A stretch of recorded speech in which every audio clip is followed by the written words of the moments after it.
All right, on to the last part of chapter 10 and the last video of this unit. So then we of course have to talk about, if we're talking about DNA and how it encodes for proteins, we have to talk about mutations that can happen in the DNA. And since the DNA encodes proteins, the mutations that happen in the DNA are then going to be found on the proteins. So any change in a nucleotide sequence in the DNA, in a person's DNA, is known as a mutation. So if you see here in this example, we have a base substitution. So here we were supposed to have a guanine, but instead we have an adenine. If we add an adenine at the end of transcription and translation, we actually get a wrong amino acid, supposed to be GLY, which stands for glycine. Instead it's serine, SER. So it's just, all you need to know is not the actual amino acid itself, it's just that the amino acid changed. And if the amino acid changes, that whole code changes, and so the protein is going to change. And if the protein changes, its three-dimensional configuration is going to change, and if its 3D shape is going to change, it no longer works as well. You can also have deletions happening, right? And so if this is our normal thing, we can have a deletion, we can have an insertion as well, and all of these things basically change the letters that make up your DNA, the sequence of nucleotides that make up your DNA. So it can involve large range regions of the chromosome, or even just a single nucleotide, in which case it's like a base substitution or an insertion or a deletion.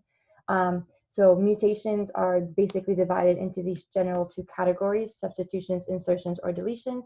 And then a mutation is literally just a permanent alteration or change of a DNA base. And this can have really dire consequences, right?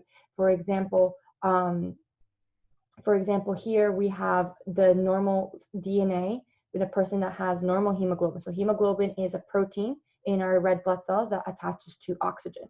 So a protein is, remember, every single protein is encoded by a DNA gene, a gene in your DNA. And so this is a gene that encodes that hemoglobin. So this is a hemoglobin DNA, and you can see you have CTT here.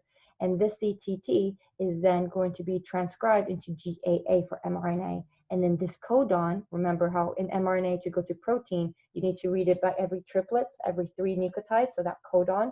This codon is going to code for this particular amino acid, this purple amino acid. But if we have a mutation where instead of a T in the middle, we have an adenine, everything changes. The mRNA changes, and so does the codon, and therefore the amino acid that the codon codes for changes. It is now an orange amino acid. And this small little change is actually the reason why people have sickle cell anemia. So normally with normal hemoglobin, your red blood cells look like this. They look like a nice jelly donut shape. This is what our red blood cells look like. This is where they're the most robust, and this is how they transport the most oxygen. If you have this single base or single nucleotide mutation where you see this single small little substitution, you go from normal cell to having a red blood cell with abnormal hemoglobin, and the red blood cell looks like this. It looks like a sickle shape, kind of looks like a boomerang. And this boomerang, basically, it clogs up your arteries and veins, and it causes blockage. And so it can lead to really premature heart attacks and strokes, like at the age of around 30, 35. Usually they suffer a heart attack or a stroke, which can be fatal. And in addition, they're very fragile. They can explode very easily, these cells. We don't like cells exploding. And they don't really contain as much, because they explode easily, people are usually anemic, meaning they don't have enough oxygen and iron in their bodies. So this is basically the basis of sickle cell disease, and you can see how it's just one mutation. And essentially all genetic disorders are because of these kinds of mutations. Now we have other kinds of mutations. We have missense mutations. Involves a single nucleotide that when it changes the actual amino acid. So kind of like we saw with the sickle cell. We also have nonsense mutations where when the nucleotide change actually changes the amino acid codon into a stop codon. So as you can, if we go back to the genetic code right here, you see how a stop codon, which basically finishes and stops the protein synthesis, right, is UAG, right, UAG. Let's pretend we have like the normal original DNA sequence is UAU. UAU codes for an amino acid, this one right here, TYR tyrosine, just a random amino acid, right? But if this U gets mutated and made into a G or even an A, all of a sudden that codon is now a stop codon. So every time that this comes up, it literally truncates and cuts prematurely our protein so that our protein synthesis does not finish. And our protein is basically unfinished and too small and not the proper protein it's supposed to be. So that's a nonsense mutation. We also have frame shift mutations. Frame shift mutations are basically they basically happen when you either add or delete or like subtract a nucleotide, so either through deletion or insertion. This essentially changes the reading frame. Remember how we're reading reading the mRNA 3 nucleotides at a time, one triplet code or one codon at a time, right? 3, 3, 3. So say we have 9, right? Or let's look at this. Say we have all of these are our original up here. This is our original DNA in red. If we get rid of one, right, all of a sudden we have this G that was once part of the next codon is now part of the third codon. G used to be part of the fourth codon, now it's part of the third codon, and so it's going to code for another amino acid. And so are all the codons that come after it, because instead of going 3, 3, 3, we've now gone 3, 3, but we've deleted one. So the third nucleotide we have to take for the next codon, and so it changes all the codons after it. Same thing with insertions. You're adding an extra one, you're adding an extra nucleotide, and so you're changing the reading frame of the codons. You're changing this 3, 3, 3 structure. So it's 3, 3. It should have been UUU, but now it's UUG, and so that of course changes and makes it into something completely different. So adding or subtracting the nucleotides may alter and change the triplet groupings of the genetic message. A frame shift mutation often produces a non-functioning polypeptide. So what causes these mutations? There's a myriad of different things that cause mutations. They're also known as mutagens or even carcinogens, because a lot of times these mutations can cause cancer. So mutations in your DNA can occur in a number of ways. Sometimes they're spontaneous. Sometimes it's your own DNA replication machinery. We looked at DNA replication and how DNA polymerase replicates and duplicates your DNA. And a lot of times it's very smart. It doesn't make any mistakes. But occasionally, since there's so much DNA to replicate, there's 3 billion nucleotides for every single cell that it needs to replicate. Sometimes it gets tired and sometimes it makes a mistake. And so sometimes you have spontaneous mutations that are accidentally introduced.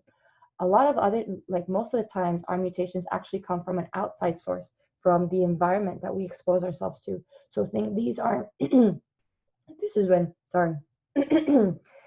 This is when physical and chemical agents from the environment affect us. So these physical and chemical agents that cause mutations are known as mutagens.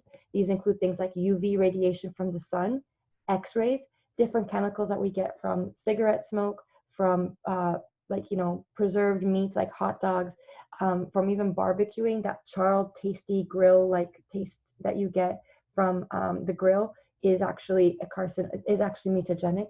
There's even certain kinds of ingredients that you can find in lotions or commonly used products like acne products that can cause mutations.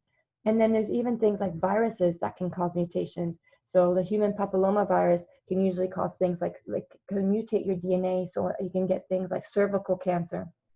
Helicobacter pylori is a bacteria that is associated with a lot of stomach ulcers, and it can lead to stomach cancers. It can mutate your DNA to give you stomach cancer. So there's a lot of different kinds of things that we have against us, right? And so we have to make sure that we protect ourselves from various radiations and chemicals and infectious agents. So we have to protect ourselves from these mutagens. One of the best ways basically is prevention, right? So healthy lifestyle, exercise has also been seen to reduce the impact of these mutagens, and just making sure that we protect ourselves from the sun, making sure that we do not smoke. All of these various things will help us ensure that we do not mutate our DNA and cause all sorts of problems. So mutations can be very, very harmful, but this is also how we get any kind of change. In order for something to change, right, over the course of years, in order for evolution to happen, we need mutations to occur. So in that sense, they can be beneficial because it's a source of rich diversity of genes in the living world.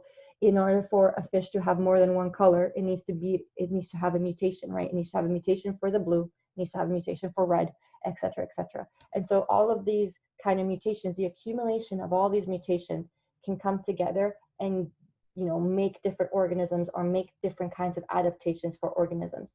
So sometimes the mutations are bad when you think about them harming DNA in really specific spots and bad genes, making like good genes, bad genes. Other times, they can also help us adapt, right? So they're a source of rich diversity of genes in the living world, and basically the diversity that makes evolution by natural selection possible. And natural selection is what we'll be going over in the next unit, and all the diversity of this world as well. So I'll see you guys in the next unit, and good luck for this upcoming exam. Bye, guys.